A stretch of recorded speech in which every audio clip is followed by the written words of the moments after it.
Obama, victims' families pause to remember September 11 victims. Politicians, dignitaries and victims' relatives were gathering in New York, Washington and Pennsylvania on Thursday to commemorate the nearly 3,000 people killed in al-Qaeda's attack on the United States 13 years ago on September 11.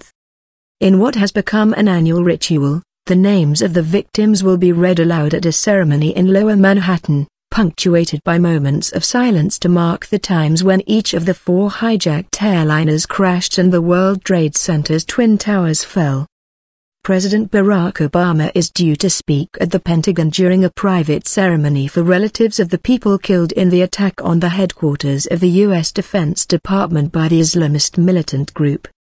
In New York City, it is the first commemoration ceremony since the opening of the museum at the National September 11 Memorial, along with the adjoining repository for unidentified victims' remains. The area, by turns a smoldering grave and an off-limits construction site for more than a decade, now is increasingly reconnected with the surrounding streets as rebuilding at the site nears completion.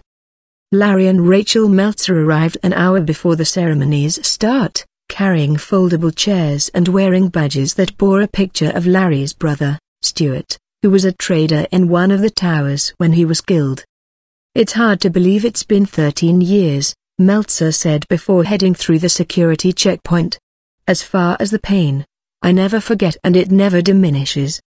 Although the reconstruction has been plagued by delays, 2 of the new skyscrapers built around the site of the fallen Twin Towers are now open, while One World Trade Center, the tallest skyscraper in the Western Hemisphere, is due to open later this year.